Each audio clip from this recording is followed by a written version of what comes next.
शांति। ओम शांति।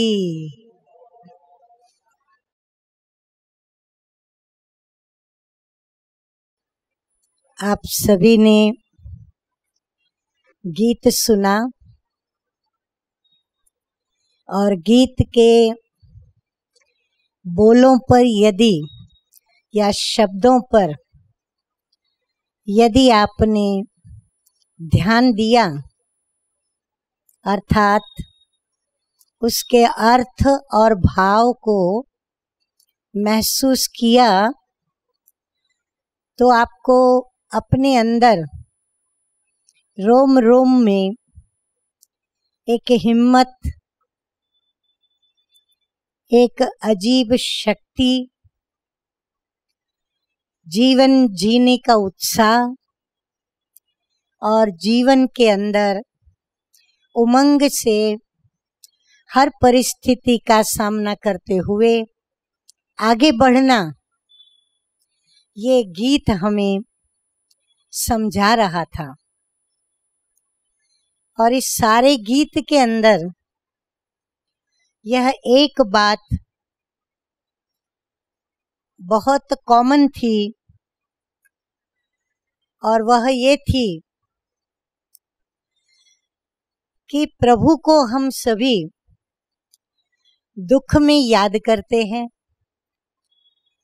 जब जीवन की इस यात्रा में कोई कठिनाइयां आती हैं, तकलीफें आती हैं, तो हम उस प्रभु को याद करते हैं। जीवन के इस कर्म क्षेत्र पर या इस जीवन के युद्ध स्थल पर हमारे सामने विविध प्रकार से जो भी दुश्मन बन करके हमारे से युद्ध करते हैं, जब हम उस युद्ध के अंदर हार रहे हैं, पराजित हो रहे हैं और अब लड़ने की ताकत नहीं, ऐसे हिम्मत हारते हैं, या यूं भी कह दें कि अर्जुन की तरह जब अपनों को ही अपने सामने युद्ध करते हुए खड़ा देखते हैं तो हमारी हिम्मत टूटती है और हम अपने सारे हथियार प्रभु के चरणों में रख देते हैं या नीचे रख देते हैं और हम प्रभु से कहते हैं कि मैं ये युद्ध नहीं कर सकूंगा, मेरे से ये युद्ध नहीं होगी, क्योंकि मेरे सामने मेरे अपने हैं जिन्होंने मुझे जन्म दिया, जिन्होंने मुझे पाला पोसा, बड़ा किया, आगे बढ़ाया। उन्हों के सामने मैं युद्ध करूं, हे प्रभु मेरे से ये अनर्थ नहीं होगा, मेरे से ये अधर्म नहीं होगा, इसीलिए मुझे क्षमा करें। और तब होती है श्रीमद् भगवद गीता की प्रथम अध्याय की शुरुआत और प्रभु अपने उस अर्जुन को किस प्रकार युद्ध के लिए तैयार करते हैं और आखिर उसे युद्ध में विजयी बनाते हैं। ये मैं आप जो भी श्रीमद् भगवद गीता को जानते हैं, जिन्होंने पढ़ा है, सुना है, उनको ये पता है कि प्रभु ने उन्हें कैसे मदद की। हम गीता के ऊपर ना भी जाएं, अर्जुन के ऊपर भी ना जाएं, तो भी अपने दिल पर हम हाथ रखकर स्वयं से यदि बात करें कि मेरे जीवन के अंदर जब कभी मन वचन कर्म से, स्नेह में, संपर्क में, किसी के व्यवहार में, या मेरे संबंधियों के साथ, या मेरे ज्ञाति, मेरा परिवार, या किसी अन्य आत्माओं के द्वारा भी, जब भी मेरे सामने कोई कष्ट आए, कोई तकलीफें आई, कोई परिस्थितियां विपरीत निर्माण हुई, जिस परिस्थितियों में मेरे पांव लड़खड़ाए, जिस परिस्थितियों में मैं व्यथित हुई, मैं चिंतित हुई, या मुझे ऐसा लगा कि अब मैं इस परिस्थिति को पार नहीं कर पाऊंगी, मैं इन व्यक्तियों के सामने विजयी नहीं हो पाऊंगी, मैं इनका सामना नहीं कर पाऊंगी, मैं सहन नहीं कर पाऊंगी, इस प्रकार के अनेक विचार जब हमें नाहिम्मत करते हैं, ना उत्साही करते हैं, हमारे उमंग को दबा देते हैं और हम निराश और उदास, स्वयं में शक्तियां होने के बावजूद भी उदास और निराश होकर के अपने जो भी हथियार हैं, चाहे वो ज्ञान के हों, समझदारी के हों, चाहे गुणों के हों, चाहे शक्तियों के हों, हम वो सारे हथियार नीचे छोड़ देते हैं और ना हिम्मत होकर के अपनी हार को हम कबूल कर लेते हैं, हम उसे स्वीकार कर लेते हैं। और यही स्वीकार करना, इसकी रिजल्ट ये होती है कि मैं अपने जीवन की जो खुशियां हैं वो गायब कर बैठती हूँ। जीवन मेरा खुश नहीं रहता। अपनों के बीच में भी मैं स्वयं को पराया महसूस करूंगी। अनेकों के बीच में, भीड़ के बीच में, संगठन के बीच में, संयुक्त परिवार के बीच में होते हुए भी मैं स्वयं को अकेला महसूस करूंगी। अनेक प्रसंग परिवार के अंदर आनंद के, उल्लास के, हर्ष के सभी मना रहे होंगे उत्सव की तरह, सभी के चेहरों पर खुशी होगी, परंतु मैं कहीं कोने में अकेली कुछ बातों को याद करती हुई उदास चेहरे से बैठी रहूंगी, या बाहर से रोऊंगी, या फिर अंदर से रोती रहूंगी।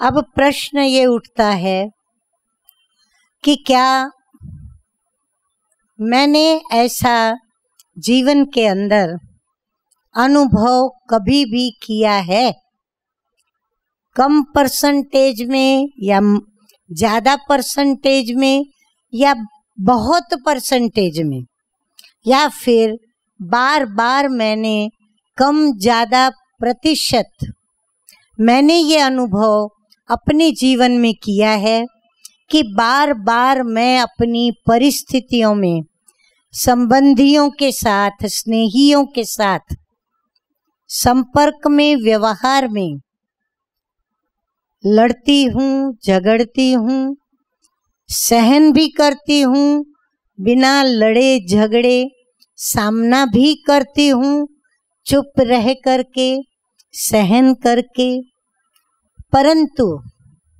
क्या मैं सदा इस ही प्रकार से अपने जीवन को व्यतीत करती हुई चलूंगी?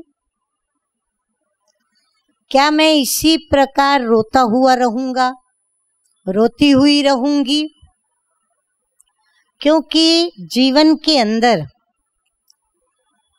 हर रोज दिन के अंदर विविध प्रकार की भावनाओं को, चाहे वो सकारात्मक भावनाएं, सद्भावनाएं या फिर नकारात्मक भावनाएं, दुर्भावनाएं, ये सब मेरे सामने आती रहती हैं और आती हैं तो अपना अपना प्रभाव मुझ पर डालती हैं और उनके प्रभाव में मैं कभी खुश हूँ, कभी नाराज हूँ, कभी जीत की खुशी मनाती हूँ, कभी पराजित होकर के गिल्टी में आती हूँ, कभी उत्साह उमंग मेरा जीने का बढ़ता है, कभी उत्साह उमंग मेरा जीने का कम होता जाता है। परंतु यदि हम जैसे दिवाली में हम अपने चौपड़ों का पूजन करते हैं तो हम पुराने चौपड़ों के हिसाब किताबों को पहले समाप्त करते हैं और फिर नया शुरू करते हैं। तो जब हम पुराने को समाप्त करते हैं तो हमारा ध्यान उन किताबों में हमारे हिसाब किताब कितना जमा पर रहा, कितना नाई पर रहा और कितना मेरे पास उधार रहा, कितना मेरे पास बचत हुई और कितनी मैंने वृद्धि की, ये सब हमारी नज़र के आगे स्पष्ट होता है। और जब वो स्पष्टता हमारे सामने आती है तो फिर हम नए वर्ष के लिए नई बात फिर से प्लान के रूप में सोचते हैं कि अब हम कुछ करेंगे। तो क्या हमारे जीवन के अंदर ये जो उतराव चढ़ाव आते हैं, हमारी स्थिति जो चढ़ती कला की ओर और उतरती कला की ओर जो बार बार होती रहती है, उससे मेरी जीवन के अंदर स्थिति क्या बनी है, मैंने जीवन को आखिर क्या समझा। मैंने जीवन को एक युद्ध क्षेत्र समझा, जीवन को एक संघर्ष समझा, जीवन को युद्ध समझा, जीवन में समाधान हो ये समझा, जीवन को मैंने प्रभु का वरदान समझा, जीवन को एक अपना श्राप समझा, मैंने क्या समझा। तो हर एक की जीवन कहानी अपनी अपनी है, लेकिन वर्तमान में हर एक अपने पर जब नज़र दौड़ाता है तो उनके अंदर मेजॉरिटी दुख, अशांति, परिस्थितियों का सामना करना, परिस्थितियों में युद्ध करना और हर प्रकार से जूझना ही जूझना है।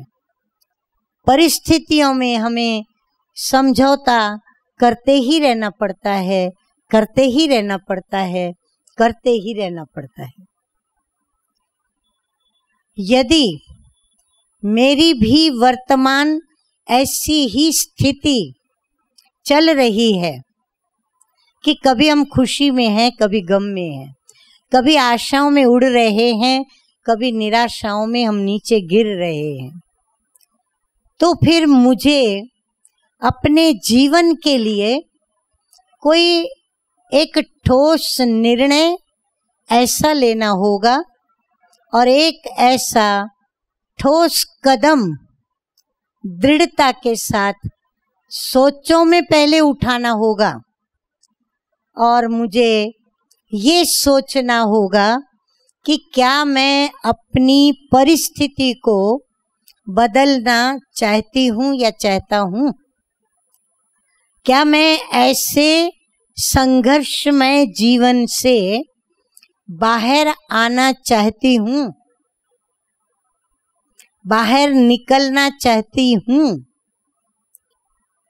यदि हमारी हर प्रकार की विपरीत बातों का जवाब यदि हाँ है कि हाँ मुझे उसमें से बाहर निकलना है, परंतु, ये जहाँ परंतु आता है वहाँ प्रश्नों की बहुत बड़ी लंबी लाइन लगती है और वो हमें प्रश्न ये उठते हैं कि क्या मेरे पास इतनी शक्ति है, जैसे पहले मेरे पास जो परिस्थितियां आई और मैं उस परिस्थितियों में जूझी, मोस्टली मैंने हार खाई, इत्तेफाक से मैंने विजय पाई। फिर से यदि वो परिस्थितियां सिर उठा करके अगर और फोर्स से मेरे सामने यदि आएगी तो क्या मैं उससे युद्ध कर पाऊंगी? क्या मैं सक्षम हूँ? क्या मैं समर्थ हूँ? क्या मैं विजयी ही बनूंगी?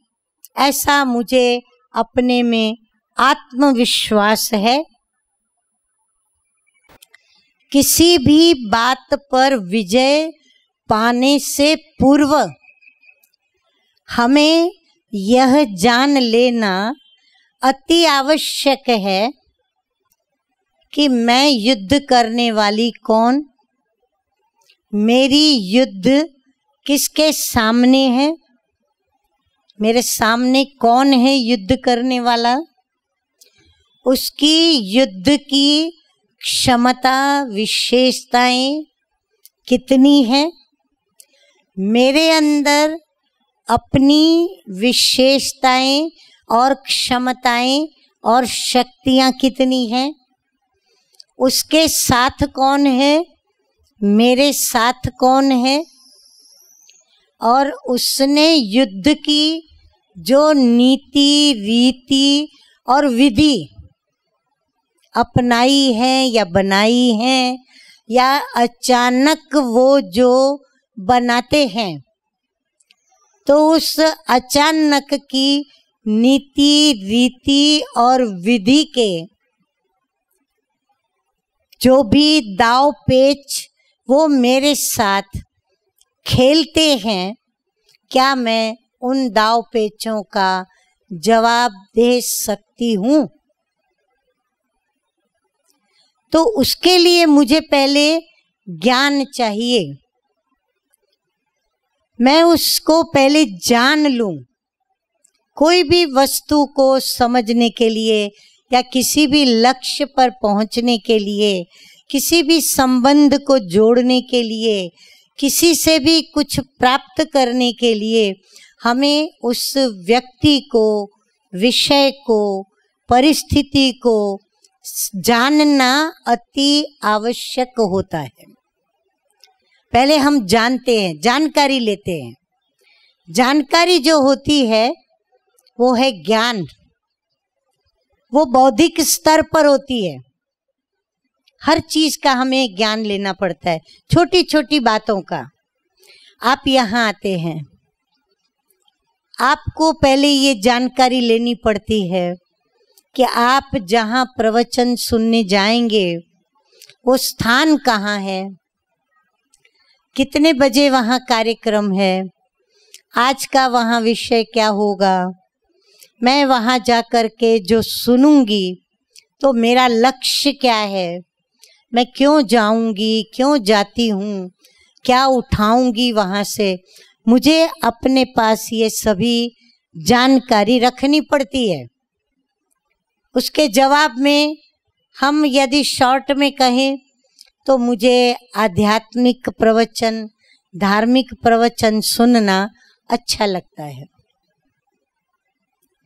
परंतु अच्छा लगने के बावजूद भी मुझे जहाँ ये स्थान में प्रवचन होगा वो स्थान का एड्रेस जानना जरूरी हो जाता है, नहीं तो मैं भटक जाऊंगी। जब हम जानकारी ले लेते हैं स्थान की तो हम बराबर उस ही स्थान पर आके पहुंचते हैं, बैठते हैं और अपने मनपसंद प्रवचनों को हम सुन पाते हैं। छोटी छोटी बातें ले, हम सवेरे उठते हैं, उठने से लेकर चाहे ब्रश करें, नित्य कर्म करें, चाहे हम अपनी भोजन बनाएं, नाश्ता बनाएं, सर्विस पर जाएं, जो भी कर्म करें, हर कर्म की हमें पहले जानकारी चाहिए। जो हमें गर्भ में जब माँ के होते हैं ना हम बच्चे, तब से माँ हमें देती रहती है, और जब हम गर्भ से बाहर आते हैं तो हमें माँ सब कुछ सिखाती है, परिचय कराती है। बाप से भी परिचय माँ कराती है। माँ अपना परिचय भी खुद कराती है, सबसे परिचय कराती है, संबंधियों से, हर चीज से परिचित कराती है। फिर कैसे खाना पीना, उठना बैठना, पढ़ना लिखना, बड़ा होना, आगे बढ़ना, मैनर्स, डिसिप्लिन, संस्कार, स्वभाव, कैसे क्या करना जीवन में, कैसे आगे बढ़ना। अब जैसी माँ होगी, जैसी शिक्षाएं देंगी, और हम जितना उन शिक्षाओं पर ध्यान देंगे, हम उतना घड़ते चले जाएंगे और हम वैसे बन जाएंगे। तो पहले जानकारी मिलती है, जानकारी के बाद माँ क्या करती है, हमें प्रैक्टिकल वो कराती है, जिससे हमें अच्छी तरह समझ मिल जाती है, समझदारी आती है। जब समझदारी मिल जाती है तो हम महसूस करने लगते हैं सत्य क्या, सत्य क्या, सच क्या, झूठ क्या, शुभ क्या, शुभ क्या। और जब महसूसता के साथ खुद कर्म करते हैं तो अनुभवी बनते हैं, और जब अनुभवी बन के कर्म करते हैं तो हम जल्दी ठोकर नहीं खाते हैं, और यदि ठोकर खाते हैं तो हमारे हाथ पकड़ने वाले उस समय हमारे हितेच्छु शुभेच्छक कौन है, वह भी हमें जानकारी मिलती जाती है, और हम उनका हाथ पकड़कर उनकी राय सलाह के ऊपर हम आगे आगे बढ़ते जाते हैं। या तो अनुभव हमारा शिक्षक बनता, या हमारे गुरु जो होते वो हमारे राह निर्देशक बनते। जब कोई नहीं बनता, जब कोई नहीं होता, चारों तरफ अंधकार छा जाता, ऐसी परिस्थितियां निर्माण होती, तो उस समय हम क्या करते? उस समय हमें प्रभु की याद आती, उस साथी को हम याद करते जिसको हम जानते नहीं, जिसको हम पहचानते नहीं, जिसको हमने कभी देखा नहीं। देखा है किसी ने आप लोगों में से? किसी ने नहीं देखा। क्या आपने उनसे जन्म लिया, ऐसा उसने आके आपको परिचय दिया? खुद ने बताया आपको? किसी ने नहीं बताया।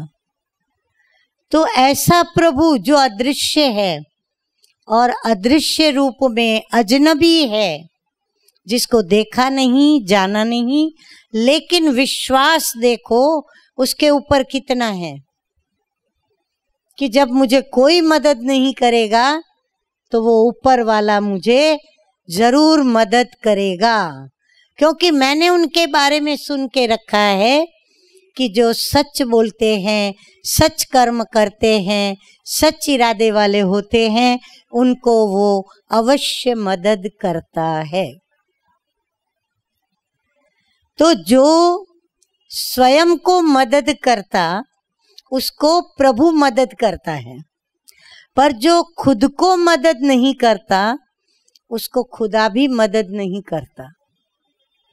इसीलिए कहा जाता है कि खुदी को कर बुलंद, इतना हिम्मत वाले हम बन जाएं कि हर तकदीर के पहले, हाँ, हमारे भाग्य विधाता परमात्मा है, वो हमारी तकदीर लिखते हैं। तो हम अपनी तकदीर को उस परमात्मा से लिखाने के बजाय खुदी को कर बुलंद इतना कि हर तकदीर से पहले वो तकदीर लिखे उसके पहले वो खुदा, वो प्रभु बंदे से पूछे, मेरे से पूछे कि बोल तेरी रजा क्या है, बोल तेरी इच्छा क्या है, वो मैं तेरी तकदीर में लिखूं। वो अपनी मर्जी से नहीं लिखेगा, जो हमें चाहना है मेरी तकदीर की, वो कहेगा मैं तेरी तकदीर में लिख दूं। तो हम क्या चाहते हैं? हम अपनी तकदीर खुद बनाना चाहते हैं या हम अपनी तकदीर औरों के हाथ में देना चाहते हैं? खुदा तो है ही मेरा, वो तो इसीलिए मुझे पूछकर और मेरे साथ चल रहा है। मेरी तकदीर बनाने से पहले भी उसने मुझे पूछा, इसीलिए वो तो मेरे साथ रहेगा। परंतु दूसरों के आधार पर हम जैसे दूसरों की बातें सुन कर के और अपनी तकदीर का फैसला कर देते हैं और हम अपनी तकदीर को कोसते हैं। मेरा भाग्य ही ऐसा है, मेरे भाग्य में ऐसा ही लिखा हुआ है, मेरा कुछ होने वाला नहीं है। ऐसे निराश होने वाले, ऐसे उदास होने वाले, स्वयं को सदैव पराजितता के भाव में, हीनता में अपने को चलाने वाले उन सभी भाई बहनों से मेरा ये कहना है कि कभी भी जीवन के अंदर हिम्मत मत हारो, क्योंकि आप प्रभु की संतान हो। प्रभु वो हस्ती है जो मिट्टी को सोना बनाता है, पत्थर को पारस बनाता है, भंवर में डूबने वाले को वो किनारे लाके फेंकता है। उसके दर पर जाने वाला कभी भी हार को महसूस नहीं करता, वो सदा विजयी रहता है, क्योंकि प्रभु जो है उसकी महिमा अपरंपार है। और